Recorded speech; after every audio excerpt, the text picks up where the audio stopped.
Everybody, this is Gregory with How I Lost Over 100 Pounds and I've kept it off for 30 plus years, where there should be no hesitancy in your weight loss and maintenance. Today we're going to talk about the slippery slope of weight gain. Now, before we begin, if you need help with weight loss, please contact me through the Clarity FM link found here in the episode notes.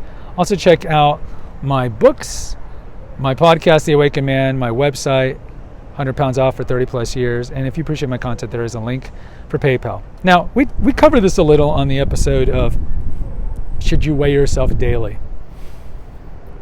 The answer is no.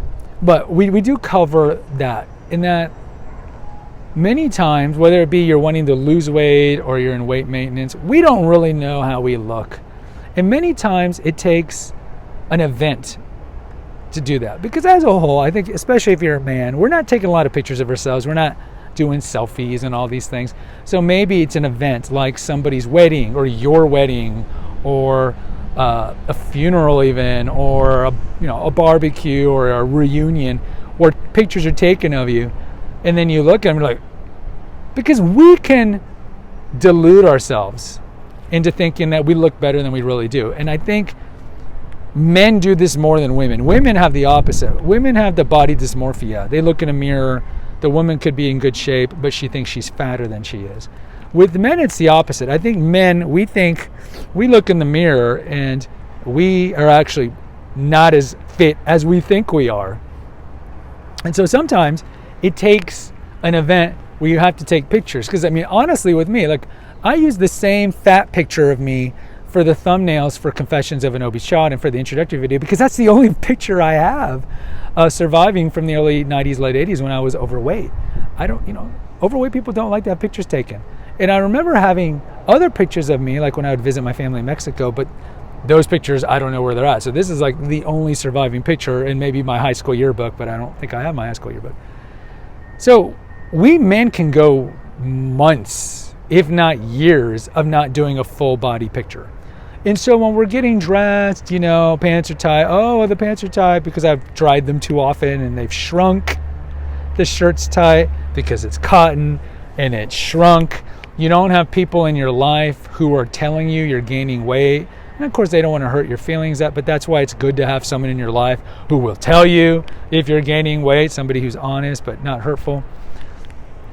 And it's tough. Like if you ask your spouse, because we men know this when you're married, do I look fat in this dress? And she looks fat no matter what. You're like, what do you say? So it's the same thing with a wife. If you ask a wife, have I gained weight? Do I look the same? And they're like, they don't know what to say. So I think it's good to be truthful, because why?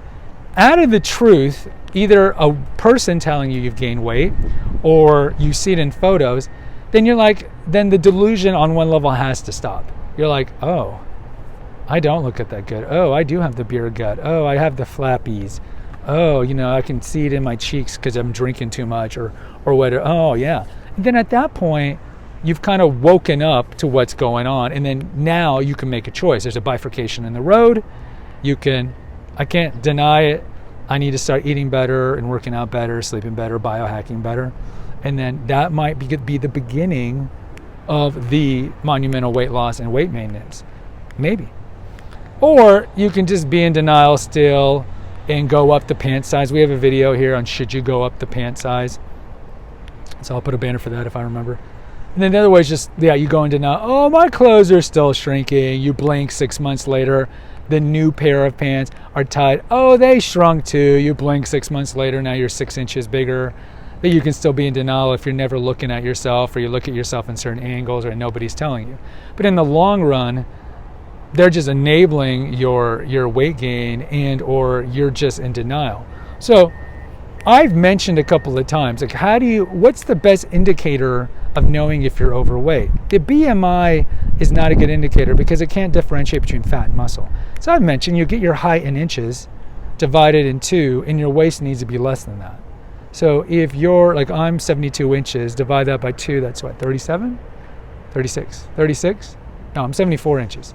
6'2", 74. Yeah, 37. So my waist has to be less than 37, which it is. So that's a better indicator of if you're overweight than the BMI. But you do need to have these checkpoints, whether it be doctor visits and you weigh yourself, or whether it be you weigh yourself every month. I would not be doing every day, and maybe not even every week. But have these checkpoints where either somebody tells you how you're doing, you do body fat caliper measurements, you get weighed, something that way you don't go off the deep end, you blink and you've gained 20 pounds, but you've been in denial the entire time. Oh, I haven't gained any weight. So you need to have these kind of checks and balances put in place. If not, you're going to have the slippery slope of weight gain. You blink and you've gained 50 pounds, but the whole time you really think that you haven't. Guys, post in the comments. I'd love to hear from you. You can relate to this. Hit the notification, subscribe, and share button. Until next time, take care. God bless and pray.